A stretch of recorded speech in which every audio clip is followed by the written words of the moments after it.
नमस्कार 24 prime news में आप सभी का स्वागत है। मैं हूं प्रकाश। अब देश की बड़ी खबरों को जानने का वक्त हो गया, लेकिन शुरुआत करते हैं हेडलाइंस के साथ।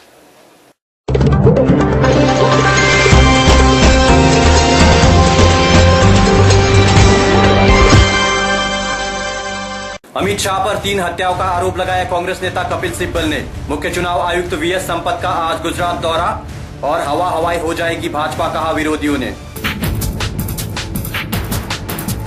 कांग्रेस नेता कपिल सिब्बल ने नरेंद्र मोदी के करीबी सहयोगी अमित शाह पर आरोप लगाया है कि वो 3 हत्याओं के मामले में दोषी है और इसके बावजूद उत्तर प्रदेश में वो मोदी का प्रचार कर रहे हैं। 29 नवंबर 2005 में कौसरबी को मर्डर किया गया। दोनों में अमित शाह अक्यूज्ड है। फिर दिसंबर 28, 2006 में लगभग 1 साल के बाद प्रजापति को एनकाउंटर में एलिमिनेट किया गया, उसमें भी अमित शाह अक्यूज्ड है। मतलब कि he is an accused in 3 murders and he is leading the campaign of the BJP in Uttar Pradesh. मुख्य चुनाव आयुक्त वीएस संपत चुनावी तैयारियों की जानकारी के लिए अपनी पूरी टीम के साथ आज गुजरात पहुंचे। चुनावी तैयारियों की जानकारी के बाद उन्होंने पत्रकारों को संबोधित किया। Preliminary inquiry with our observers. Commission's instructions on this are very clear.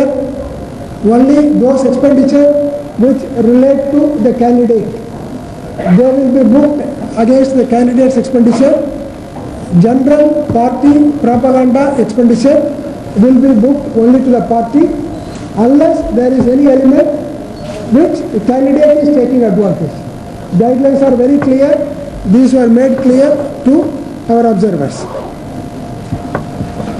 The Commission emphasized on all officers they should keep a close watch on any attempt to bribe the voters. Bribing of the voters is an offence. Even receipt of bribe is an offence, which is punishable with imprisonment up to 1 year.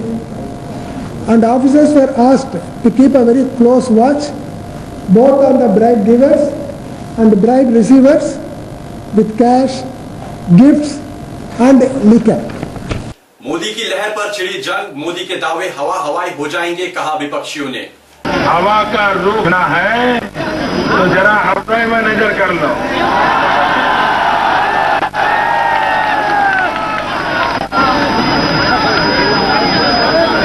कमाल किया है भाई आप लोगों ने। ये जो हवा चलाई जा रही है, ये हवा मेहरबानी करके टीवी बंद कर दिए 3 दिन तक। इस देश में कोई हवा नहीं है। इस देश में हवा एक आदमी की है, उसका नाम है राहुल गांधी। हवा और लहर के साथ जुबानी जंग में सुनामी का भी खूब जिक्र हो रहा है। ये आंधी सुनामी में बदल गई है भाई। अब सबका बचना मुश्किल है। मोदी की आंधी, मोदी की तूफान, मोदी की सुनामी। तो क्या ऐसा लगता है कि अगर बीजेपी सरकार आएगी नरेंद्र मोदी प्राकृतिक आपदा घोषित किए जाएंगे?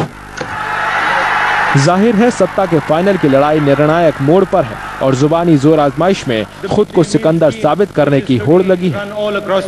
भाजपा नेता नरेंद्र मोदी ने उत्तर प्रदेश के हरदोई में समाजवादी पार्टी, बसपा और कांग्रेस पर लोगों की गरीबी का मजाक उड़ाने का आरोप लगाया। ये सपा, बसपा और कांग्रेस, इस सबका दिमाग इस चुनाव में जनता ठीक करने वाली है।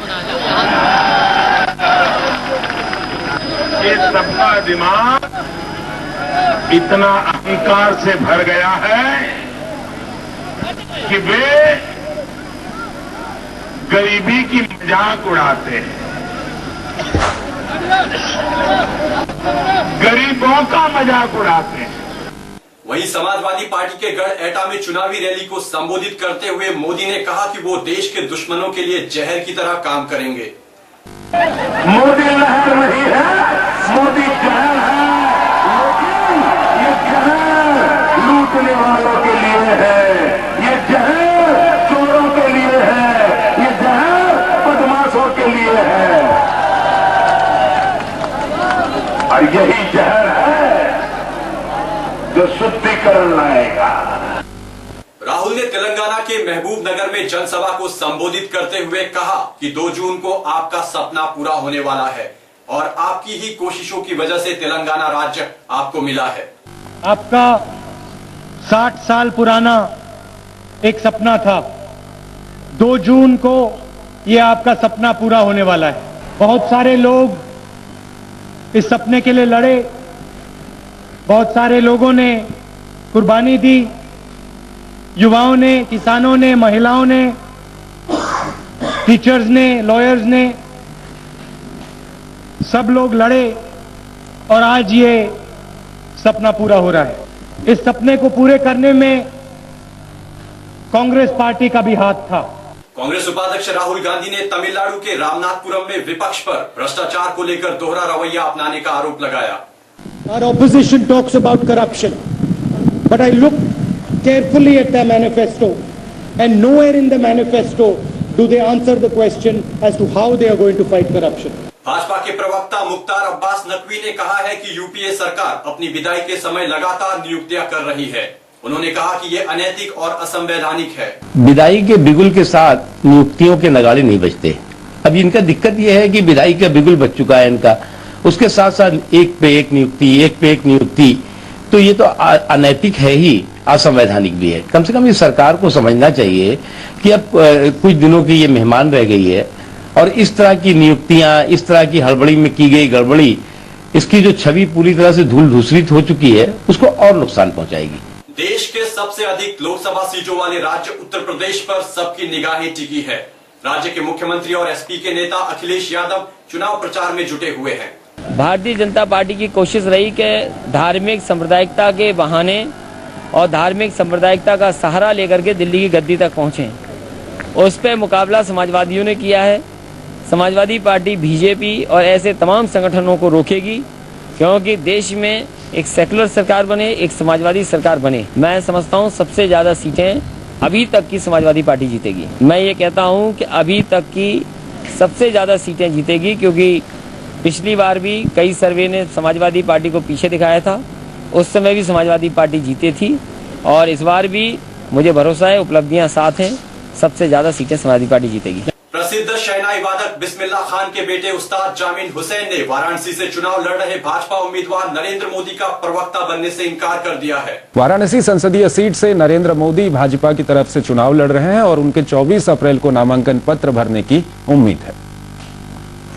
और कहा कि ऐसे तो हम और आफाक, मेरा बेटा आफाक हैदर और शकील अहमद भाई हमारे दोस्त जैसे हैं, भाई जैसे हैं, हम लोग तीनों आदमी वहाँ गए उनके आवास पर, तो हमने समझा कोई प्रोग्राम वहाँ होगा उनके मार्फत, तो उन्होंने कहा नहीं, प्रस्तावक बनना है।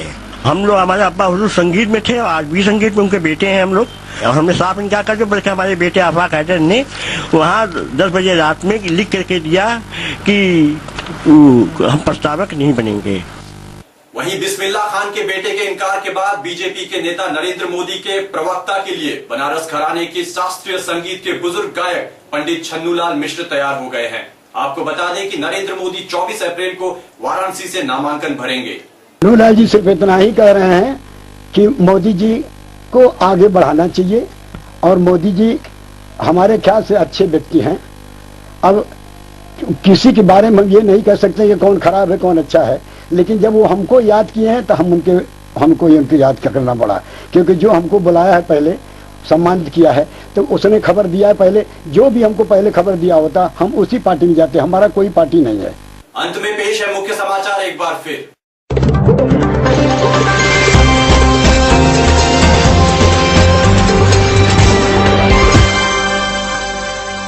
अमित शाह पर 3 हत्याओं का आरोप लगाया कांग्रेस नेता कपिल सिब्बल ने। मुख्य चुनाव आयुक्त वीएस संपत का आज गुजरात दौरा और हवाई हो जाएगी भाजपा, कहा विरोधियों ने।